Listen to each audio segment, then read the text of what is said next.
오늘은 성령 강림 세 번째 주일입니다. 오늘도 성령님의 임재와 역사하심이 우리 예배 가운데 뜨겁게 임하시길 축원드립니다. 그리고 여러분 각자에게 성령님의 은혜가 강하게 임하는 이 예배가 될 수 있기를 원합니다. 전 세계적으로 한국 교회만큼 성령론에 관해서 얘기를 많이 하는 곳이 없습니다. 그래서 그런지 몰라도 한국 교회가 기도도 뜨겁고 열심도 있습니다. 그런가 하면은 한국 교회만큼 성령론에 대해 성숙하지 못한 그러한 교회도 없다는 사실입니다. 여러분도 한번 생각해 보시길 바랍니다. 성령 하나님을 믿는다고 하지만 실제로는 그분의 나타나심을 믿지 않는 사람들이 많습니다. 여러분 어때요? 우리의 삶 가운데 성령이 이렇게 역사하십니다. 성령 하나님이 이렇게 움직여 주십니다. 이렇게 늘 생각을 하면서 살고 있습니까? 아니면 그냥 별 생각 없이 살고 있습니까?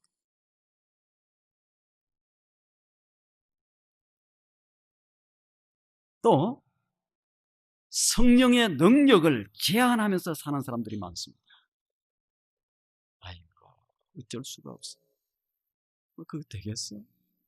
포기해, 일찌감치. 이런 모든 얘기들은 그냥 내가 하는 얘기 같지만 성령의 능력을 제한하는 거예요. 믿지 않는 거예요. 천지를 창조하신 하나님이시잖아요. 역사를 운행하시는 하나님이잖아요. 그 앞에서 뭐가 할 수 없어, 안 돼, 어쩔 수가 없어, 이런 얘기. 그것은 무엇이냐? 성령의 능력을 제한하고 있는 거예요. 어떤 사람들은 교회 안에서 성령 받는 것을 어떤 신이 좀 들어서 있는 것처럼 이렇게 생각하며 사는 사람도 있습니다. 그런데 우리가 잘 알아야 될 것은 성령을 잘 알아야 됩니다. 성령이 무엇이냐? 성령은 인격이에요. 인격. 사람과 같다는 거예요. 우리도 지금 인격을 가지고 있잖아요. 그래서 성령은 인격을 가지고 계신 분이기 때문에 우리의 성품과 상식과 인격을 말살하지 않습니다. 그러나 악령은 우리의 인격과 상식과 우리의 성품을 말살시킵니다. 상식적으로 안 되는 일들을 한다.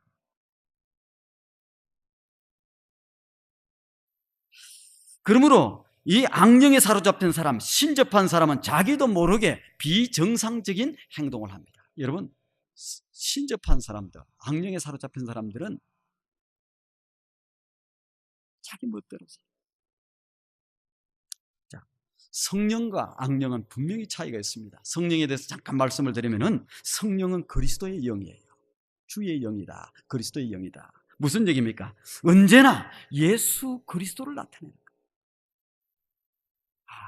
예수 그리스도. 악령들은 예수 그리스도 나타내는 게 아니에요. 다른 어떤 것을 나타내요. 그리고 그분에게 예수 그리스도께 영광을 돌아가게 만듭니다. 이게 성령의 역사. 성령은 말씀의 영입니다. 성경 말씀을 벗어나지 않아요. 말씀 안에서요. 말씀 안에서. 여러분, 말씀도 아닌 다른 어떤 데서 뭐 여러 가지 일들을 한다. 그것은 성령의 역사가 아니에요. 하나님의 말씀 안에. 성령은 교회의 영입니다. 교회의 영. 언제나 교회를 해치는 방향으로 역사하는 법이 없습니다. 온 교회를 나타내는 거예요. 교회를 귀하게 만드는 거예요. 그런데 교회를 비난하고 교회를 망가뜨리고 교회를 분열시키고 교회를 욕먹게 만들고 이런 것은 뭐냐? 성령의 역사가 아니에요. 전부 다 악령의 역사. 어떤 사람은 뭐 주의 일을 한다고 교회를 위해서 하나님의 영광을 위해서 한다고 얘기하면서도 교회를 욕먹게 만들고 교회를 교회를 이렇게 분란시키고 열심을 가지고 일할지는 몰라도, 열심을 가지고 논쟁할지는 몰라도 그것은 전부 다 하나님의 것입니다. 성령은 언제든지 교회를 귀하게, 교회를. 성령님은 인격자십니다. 그래서 인격을 말살하지 않습니다. 성경 어디를 보아도 성령을 접신적 개념으로 설명한 곳이 없습니다. 성령을 받으면 정신이 더 온전해지고 깨끗해지게 되어 있습니다. 성령 충만 아주 깨끗해집니다. 아름다워집니다. 성령은 불과 같아서 인간의 마음을 깨끗하게 하고 뜨겁게 만듭니다. 교회에 와서 감동이 없는 사람이 성령 받아서 예배를 드리게 되면 감동 가운데서 예배를 드리게 되고 뜨거움 가운데서 예배를 드리게 되고 살아있는 예배를 드리게 됩니다. 그런 역사가 여러분들 가운데 늘 함께 하시길 바랍니다. 성령은 비둘기 같아서 인간의 마음을 순결하게 하고 온유하게 만들어요. 더럽게 만들지 않습니다. 성령님은 기름 같아서 우리의 마음을 부드럽게 만듭니다. 부드럽게. 성령 받았다고 그러고 열심히 있다고 그러는데 마음이 부드럽지 못하다 그러면 성령 제대로 받은 거 아니에요. 성령은 숨결 같아서 우리 속에 새 생명을 공급했습니다. 새 생명, 새로운 생명을 공급했습니다. 성령님은 바람 같아서 우리 속에 신비한 능력으로 역사해 주신다는 사실이에요. 그래서 제가 지난주에 성령님은 우리 신앙생활에 무엇이다 한 가지를 말씀드렸어요. 우리 신앙생활에 무엇이다? 주여, 한 주간 지났습니다. 마스터키와 같다. 신앙생활을 성공적으로 아름답게 복되게 멋지게 만들려고 하면 어떻게 해요? 성령이 충만. 지금 제가 말씀하시는 것은 그냥 하시는 말씀이 아니라 그대로 성경에 나와 있는 말씀입니다. 성령 충만하지 않고 성령의 임재를 늘 이렇게 충만하지 않는 가운데 신앙생활을 한다. 날마다 실패해요. 넘어지는 거예요. 좌절하는 거예요. 낭망하는 거예요. 성령은 인격을 가지신 분입니다. 그리고 그분이 어떤 분이에요? 하나님이시다는 거예요. 하나님.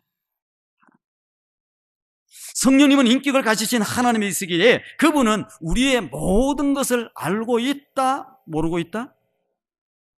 뭐예요? 알고 있습니다.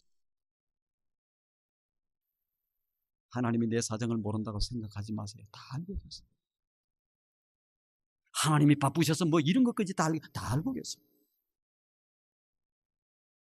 하나님은 인류의 모든 문제를 한꺼번에서 해결할 수 있어요. 그분은 성령님은 우리의 과거를 알고 계세요. 모르지 않아요. 성령님은 오늘 우리의 아픔과 우리의 문제를 다 알고 계십니다. 여러분, 문제가 있습니까? 아픕니까? 괴롭습니까? 혼자 괴로워한다, 혼자 아파한다 생각하지 마세요. 그분이 함께 아파하고 괴로워하십니다. 그분은 우리의 미래를 알고 계십니다. 그분은 우리와 함께 아파하시기도 하시고 우리와 함께 기뻐하시기도 하세요. 자녀들이 잘하면 기뻐하는 거죠. 우리가 아픈 일 있으면 아파하는 거죠. 때로 나 때문에 행복해 하시기도 하시고 나 때문에 괴로워하기도 하시고 아파하기도 하시는 분이 누구냐? 이 성령님이었어요. 그리고 그분은 말씀도 하시는 분입니다. 그분은 행동도 하시는 분. 주고 계신 분이 아니에요. 말씀도 하시고 많이 말씀해 주잖아요. 성경을 읽는 중에 말씀하시고 기도하는 중에 말씀해 주시고 감동을 주시고 이렇게 하시잖아요. 말씀도 하시고 행동도 하시는 분이시다. 그런데 요한복음 14장 16절 이하에 보면 이런 말씀이 나옵니다. 예수님이 이제 공생의 마지막 부분을 마치려고 할 때에 이제 십자가를 지시려고 하면서 이런 얘기를 제자들에게 주십니다. 요한복음 14장 16절에 보면 내가 아버지께 구하겠사오니 그가 또 다른 보혜사를 너희에게 주사 영원토록 너희와 함께 있게 하겠다. 다른 보혜사를 너희에게 주사 영원토록 너희와 함께 있게 만들겠다. 다른 보혜사라고 얘기합니다. 보혜사. 여러분, 보혜사가 무엇이에요? 보혜사.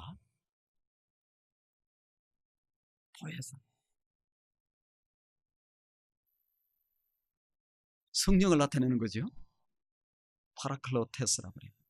옆에서 돕는 자라는 뜻이에요. 보호한다는 자라는 뜻이에요. 도와주신다는 거, 옆에서 보호해 주신다는 거, 변호해 주신다는 게, 우리가 뭘 잘못해서 하나님 앞에 섰을 때 변호해 주신다.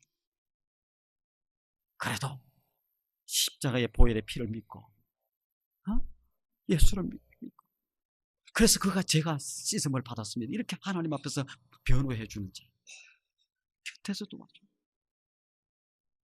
그런데 다른 보혜사를 준다고 얘기해 보내신다고 하는 거 보니까 그 이전에 보혜사가 있었지 않습니까? 그 이전에 있었던 보혜사는 누구예요?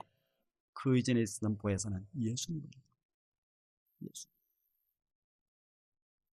우리는 원래는 영원히 멸망할 수밖에 없는 사람들이었습니다. 망할 수밖에 없는 사람들. 인간의 모습을 가만히 놓고 볼 때 이 사람은 괜찮다, 참 구원받을 만하다, 그 다음에 이 사람은 아무 문제가 없다, 이런 사람이 없다는 걸 전부 다 영원히 멸망받을 수밖에 없는 사람들이었어요. 그분의 도움이 없이는 우리는 천국에 다다를 수 있는 존재가 아니었습니다. 모두 다. 여러분도 저도 마찬가지입니다. 그래서 그분이 우리의 보혜사가 되어주셨어요. 멸망된 우리의 영혼을 건져서 영원한 천국으로 옮겨주시는 보혜사, 그분이 바로 예수님이었습니다. 우리는 죽음의 문제를 해결할 수 없었습니다. 죽음의 문제를 해결할 수 있는 사람이 누가 있었어요? 예수님이 오시기 전에는 이 땅에 죽음의 문제를 해결할 수 있는 사람이 아무도 없었어요. 우리의 죄악의 문제를 해결할 수 있는 사람도 아무도 없었습니다. 인생의 그 어떤 문제도 우리 스스로 해결할 수 있는 능력이 없습니다. 아이고, 내가 그래도 여러 가지 문제들 이기고 일어나고 다 해결하고 이렇게 하는데요, 하나님 보혜사 성령이 도와주시는 거예요. 이래서는 안 되겠구나, 그 생각이 누가? 성령이 도와주시는 거예요. 내가 이 자질하고 있어서는 안 되겠구나, 일어나야 되겠구나 하는 것을 누가 줘요? 보혜사 성령께서 생각나게 합니다. 내가 열심을 내야 되겠구나, 누가요? 성령께서 도와주시죠. 그래서 어떤 사람은 보면 저 사람은 참 힘들겠다, 잘 안 되겠다, 교회 생활을 열심히 못합니다, 칭찬 벌어집니다, 얘기를 해도 안 됩니다, 부정적입니다. 그런데 안 되겠다 싶은데 어느 날 확 돌아와서 있어요. 자기가 능력이 있어서, 문제를 해결할 수 있는 능력이 있어서 어림도 없어요. 하나님이 그의 마음을 움직이세요. 성령이 그를 도와주시는 거예요. 성령이 그를 일어나게끔 만들어주시는 거예요. 그래서 일어나는 거예요. 착각하고 살면 안 돼요. 내가 그래도 믿음이 있어서, 내가 뭘 어떻게 해서 이렇게 해서 일어난다고 생각하면 안 돼요.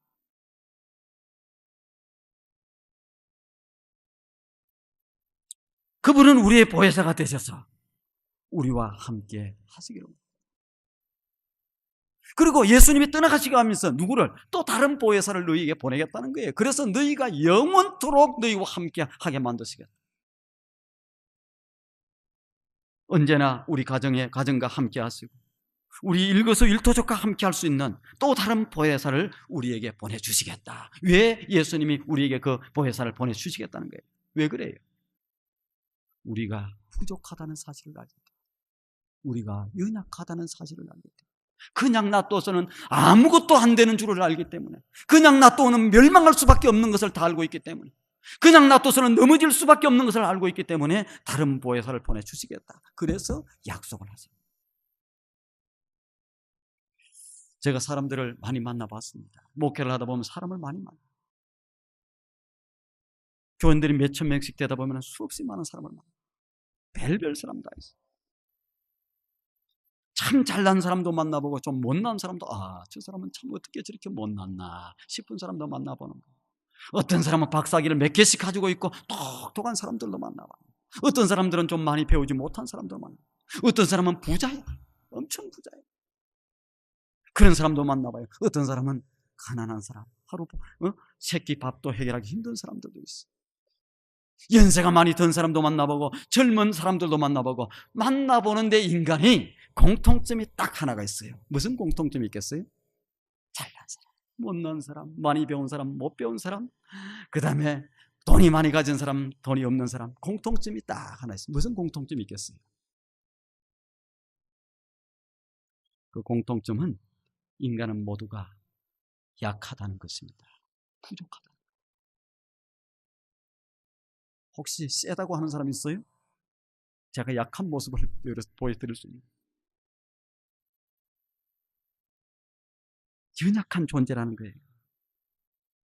그래서 어떤 신학자는 인간의 연약함, 부족함을 인간다움이다, 피조물다움이다, 이렇게 표현을 해놓은 것이 있습니다. 피조물은 약한, 사람을 뭘로 만들었어요? 흙으로 만들었습니다. 넘어지면 깨집니다. 부서집니다.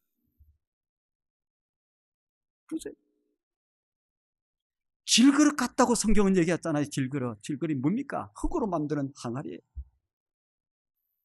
툭 떨어지면 깨지고 부서지게 되어 있습니다. 인간이 얼마나 연약한 존재인지, 너무 많아도 넘쳐도 문제고 부족해도 문제가 되는 거예요. 사랑도 너무 많아도 문제고 사랑을 못 받아도 삐뚤어지게 되어 있어요. 자, 여러분, 돈이 너무 많으면 어떻게 되겠습니까? 좋겠죠? 많아도 문제가 됩니다. 너무 부족해도 사람이 비굴해져요. 아니, 너무 많으면 좋을 것 같은데 많아도 돈 때문에 망하게 돼 있어. 돈 때문에 망가지게 돼 있어. 돈 때문에 교만하게 돼 있어.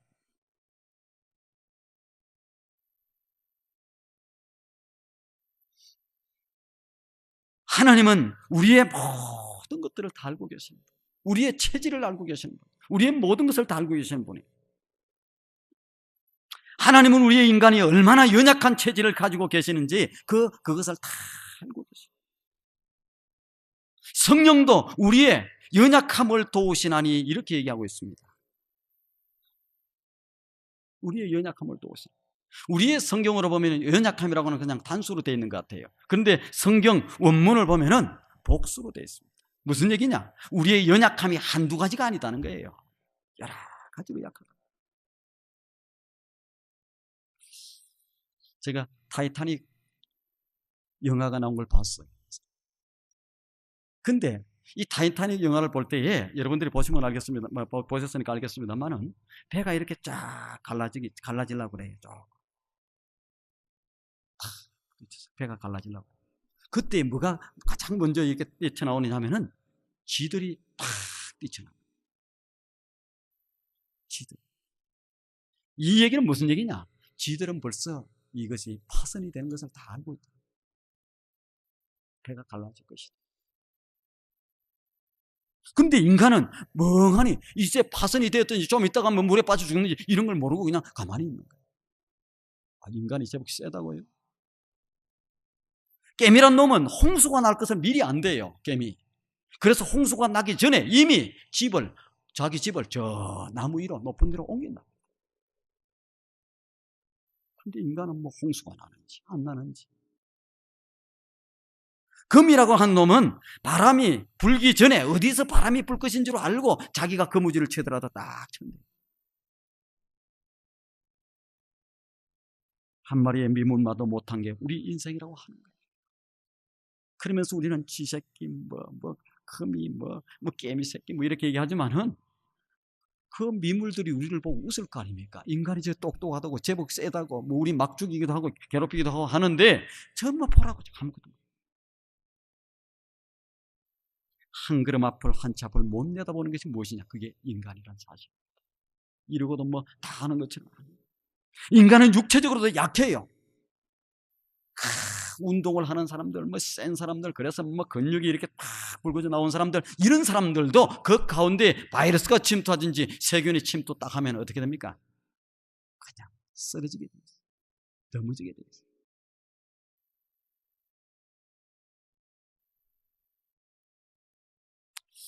여러분이 잘 아는 나폴레옹 있죠? 세계를 정복하는 나폴레옹 얼마나 셉니까?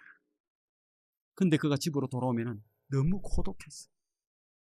너무 고독했어. 고독을 견딜 수가 없었어. 외로움을 참을 수가 없었어. 아내의 무릎에 얼굴을 파묻고 울었답니다. 세계를 정복하는 나폴레옹도 약합니다. 인간은 육체적으로만 약한 것이 아니라 영적으로도 약하는 거예요. 시험과 도전을 받지 않는 사람이 도대체 누가 있겠어요? 시험과 도전 앞에서 안 넘어질 사람들이 누가 있겠습니까? 어떤 사람은 그만하면 반듯한데 돈 앞에 가면 꼼짝달짝을 못하는 사람이 있습니다. 돈에 그냥 사죽을 못 쓰고 넘어지는 사람이 있어요. 시험이 드는 사람이 있습니다. 어떤 사람은 돈은 괜찮은데 돈 앞에는 의연한데 이 이성 문제 앞에서는 그냥 쉽게 넘어지는 사람이 있어요. 어떤 사람은 이성 앞에서는 끄떡이 없는데 이 명예, 이 감투, 이 자리 앞에는 목숨을 거는 사람들이 있어요. 그래서 내가 먼저 올라가야 되는데 저 사람이 먼저 올라가면 막 시험이 드는 거예요. 어떤 사람은 지혜로운 듯 보이는데 기도를 하지 않아요. 어떤 사람은 기도를 열심히 하는가 싶은데 가만히 쳐다보면 교만해요. 기도 좀 한다는 거지. 어떤 사람은 충성하는가 싶은데 물질에 인색하기가 짝이 없습니다. 그만하면 풍성히 하나님 앞에 헌신한다 싶은데 어떤 사람은 어느 생활이 그냥 엉망이에요. 인간은 모두가 연약한 존재라는 겁니다. 무엇이든지 다 약점이 있어요. 근데 중요한 것은 우리가 기억해야 될 것은 이 하나님께서 우리의 인간의 연약성을 나무라지 않는다는 거예요. 아이고 그래서 되겠냐, 그래갖고 어디다 쓰겠냐 이렇게 얘기하지 않는다. 우리의 인간의 연약성을 하나님이 나무라지 않는다는 거예요. 오히려 이 연약성, 인간의 연약함, 인간의 이 부족함을 통해서 하나님께서는 더 역사를 하신다는 거예요. 얼마나 귀합니까? 우리가 잘못됐다고, 우리가 약하다고, 우리가 부족하다고 하나님이 그것 때문에 나무라지 않고 오히려 그것을 사용해서 어떻게 더 멋지게 사용하신다는 거예요. 하나님이 역사를 이루신다. 오늘 본문은 인간의 연약성을 대단히 긍정적으로 받아들이고 있습니다. 여러분이 연약하다는 사실 때문에 실패자가 될 것이라고 생각하지 마시길 바랍니다.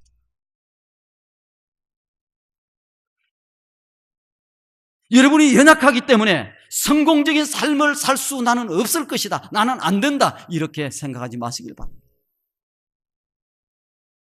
하나님은 연약하다는 사실 때문에 오히려 우리를 도와주신다는 사실. 쌤이나 도와줄 게 뭐 있습니까? 도움을 받을 필요가 뭐 있어요? 연약성을 통해서, 우리 부족함을 통해서 하나님을 만나는 여러분들이 될 수 있기를 바랍니다. 오히려 연약함 때문에 우리가 하나님 앞에 감사하며 살 수 있는 거예요. 하나님을 의지하는 사람이 되는 거예요. 하나님 앞에 의지하지 않는 것, 기도하지 않는 것, 이런 것은 전부 다 내가 세다는 거예요. 한참 몰라도 모르는 거예요. 교만 중에 교만.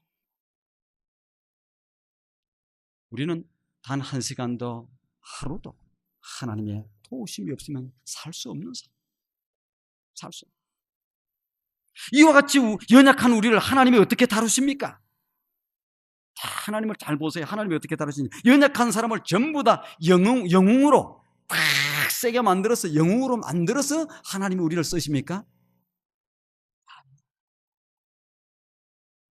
하나님이 연약한 사람들을, 부족한 사람들을 천사로 만들어서 하나님이 우리를 쓰십니까? 그렇게 쓰는 게. 연약한 우리를 도우시는 성령님, 보혜사를 보내주셨어요. 우리를 해서 계속해서 도와주심으로 우리를 쓰고 있다는 사실이에요. 어떤 분은 주일을 좀 같이 합시다. 교회 학교 교사를 같이 합시다. 어떤 사람은 성가들을 같이 합시다. 이렇게 하면은 부족해서 나는 못한다고 그래요. 또 믿음이 없어서 못한다고 그래요. 믿음이 좀 더 생기면 하겠다고 그래요. 그 자체가 뭘 한참 모르는 거예요. 어떤 사람은 또 좀 건강이 좋지 못해서 건강이 회복되고 나면 이렇게 하겠다고 얘기를 해요. 여러분, 하나님께서는 우리 곁에 오셔서 우리를 계속적으로 도와주면서 하나님 일을 하게끔 만드는 거예요. 센 사람들 불러 쓰시는 게 아닙니다. 약한 사람. 그래서 주의 일 앞에 내가 참여하겠습니다. 내가 교사를 한번 해보겠습니다. 내가 무엇을 한번 해보겠습니다. 하면 어떻게 됩니까? 그분이 옆에 와서 돕는 거예요. 도와주시는 거예요. 그래서 일을 감당할 수 있는 거예요. 언제 나는 믿음이 좀 생기면, 내가 좀 건강해지면, 언제 건강해지는 것 같고 주의 일을 하는 줄 압니까? 건강해지 않고 다른 일 하는 거예요. 우리는 약한 거예요. 26절 보면 이렇게 말씀하고, 성령이 우리의 연약함을 도우시나니. 여기에서 도운다, 이 단어를 쓸 때에, 도운다고 하는 단어를 쓸 때에 더 재미있습니다. 그냥 우리 성경으로 볼 때는 알 수 없는데, 원어를 보면, 헬라어로 보면은 그 도운다고 하는 얘기, 그때의 그 말로서, 그 시대의 언어로서 표현할 수 없어서 그런지 몰라도 세 개의 단어를 이렇게 조합을 시켜놨어요. 이걸 원어로 보면 순 안티 남바노마이, 순 안티 남바노마이, 돕는다 이 얘기로. 우리의 연약함을 도우시나니 할 때 이 돕는다고 하는 것은. 근데 이 순이라고 하는 것은 내 곁에서, 내 옆에서, 내 곁에 와서 이런 얘기예요. 그 다음에 안티라고 하는 것은 반대편에서, 건너편에서, 내가 할 수 없는 곳에서, 내 손이 미치지 못하는 곳에서. 남바노마이는 번쩍 들어서 옮겨준다. 그러니까 내 곁에서, 내 힘이 미치지 못하는 저쪽에서 나를 들어서, 번쩍 들어서 옮겨준다. 어떤 문제를? 내 인생의 문제들. 여러분, 이것을 한번 상상해 보시길 바랍니다. 인생을 살아가는데 어느 날 큰 통나무가 우리 앞에 놓여 있습니다. 이것을 치우지 않고는 우리가 한 걸음도 나아갈 수가 없어요. 어쩔 때는 인생을 살아가다 보면 커다란 거대한 바위가 우리 앞에 딱 가로막고 있습니다. 이것을 치우지 않고는 내가 어떤 일도 할 수 없어요. 내 인생의 중요한 문제에 부딪혀서 그 앞에서 안타까워합니다. 내 힘으로는 어찌할 수 없어서 쩔쩔매고 있습니다. 내 힘이 도무지 미치지 못합니다. 능력 한계 저 너머의 문제입니다. 내가 당하고 있을 때 어떤 힘 있는 분이 내 곁에 와서 저 건너편에서, 통나무 저쪽에서, 바위 저쪽에서 다 그것을 들어서 번쩍 들어서 이렇게 옮겨준다. 이 얘기가 성령이 우리의 연약함을 도우신다 할 때 쓰는 이 도움입니다. 그러면 갈 길이 보이기 시작하는 거예요. 인생의 문제가 해결되기 시작하는 거예요. 내 스스로는 도저히 할 수 없는데, 이 사업의 문제, 이 관계의 문제, 이 자녀의 문제, 이 가정의 문제 어찌 할 바 몰라겠는데 그분이 딱 옆에 와서 들어서 옮겨줘요. 여러분, 인생의 짐이 무거워서 쩔쩔매고 계시는 분들이 있습니다. 성령님께서 옮겨주실 것입니다. 영적으로 실패한 자리에서 안타까워하고 당황해하고 계시는 분들이 있습니까? 날마다 반복적으로 똑같은 죄를 범함으로 실패의 언덕을 넘어서지 못하고 괴로워하는 분들이 있습니까? 순, 안티, 람바노마이, 성령님께서 여러분들을 도와주실 것입니다. 어떻게 할 때? 그분의 도우심을 요청할 때, 그분을 의지할 때, 그분을 바라볼 때. 그 다음에 말씀해 보면 우리는 마땅히 기도할 바를 알지 못하나 오직 성령이 말할 수 없는 탄식으로 우리를 위해서 간구하시느니라, 이렇게 얘기합니다. 근데 여기서 도와주신다고 할 때 시제를 보면 무슨 시제를? 현재 시제를 쓰는 거예요. 과거에 도와줬다가 아닙니다. 미래에 도와줄 것이다가 아닙니다. 바로 지금 이 순간에 성령님이 도와주신다. 언제나도. 그렇다고 해서 과거에 안 도와주신 게 아니에요. 미래에 도와주시지 않는 분이 아니에요. 지금 여러분이 당하고 있는 그 어려운 그 순간에 여러분들이 그분을 의지하고 그분의 요청을 하기만 하면 그분은 친히 손을 내밀어서 우리의 모든 문제를 해결해 주실 것이다. 설교가 빨리 끝나야 되는데 왜 빨리 안 끝나지? 이러면 시간이 좀 오버될 수 있는데, 제가 얼굴빛을 보는데요, 시험에 들고 있구나. 어떤 분은 그거 뜻없이 그냥 믿음으로 나가. 저도 뭐 괜히 너무 많이 욕먹을 필요는 없잖아요. 한 가지만 더 말씀을 정리하려고 생각하고 있습니다. 그분은 우리를 돕는데 무엇을 돕느냐? 기도를 도와요. 우리가 기도 그냥 할 수 있을 것 같지요? 기도할 수 있을 정도가 되는 사람이면 그냥 문제는 해결되게 되어 있습니다. 열받으면 기도하고, 어려운 문제가 어떤 사람이 있어도 기도하고, 그런데 성령은 우리가 기도할 수 있게끔 돕니다. 어쩔 때는 말할 수 없는 탄식으로 안타까운 심정으로 우리 곁에 와서 이렇게 돕니다. 어떻게 하겠나요? 성령님 도와주세요. 바위가 같은 것이 내 앞에 놓여 있습니다. 큰 태산이 내 앞에 놓여 있습니다. 하나님 도와주세요. 성령님 도와주세요. 그러면 그분이 오셔서 내가 어떻게 미치지 못하는 곳에서 손을 들어서 그 문제를 해결해 주신다는 거예요. 우리의 연약함을 도우신 하나님. 우리가 연약하다는 사실 때문에 얼마나 괴로워했습니까? 내가 실패했다는 것 때문에 얼마나 실망하며 좌절했습니까? 하나님은 우리의 연약함을 나무라지 않겠다는 거예요. 손을 내밀기만 하면, 그분에게 도움을 요청하기만, 그분을 의지하기만 하면 하나님께서는 친히 손을 내밀어서 도와주시겠다. 그 성령님의 도우심을 받는 여러분 모두가 되기를 주님의 이름으로 축원드립니다. 기도하겠습니다. 고맙고 감사하신 아버지 하나님, 이 아침에 저희들 하나님의 거룩한 전으로 불러주시고 로마서 8장 26절 27절 말씀을 통해 우리에게 귀한 말씀을 허락해 주신 것 감사를 드립니다. 우리가 인생을 살아갈 때 시시각각으로 타고오는 여러 가지 문제들, 태산과 같은 문제들이 있습니다. 우리 힘으로는 불가능합니다. 이 연약한 인간이 어떻게 그것을 감당하겠습니까? 하지만 천지를 창조하시고 우리 모든 역사를 운행하시는 그분, 너무 능력 있으신 그분이 우리 곁에 오셔서 그 문제를 보시고 그 문제를 들어서 해결해 주신다고 하는 것, 그 말씀을 기억하면서 아버지 하나님의 사는 저희들 되어줄 수 있도록 역사해 주시옵소서.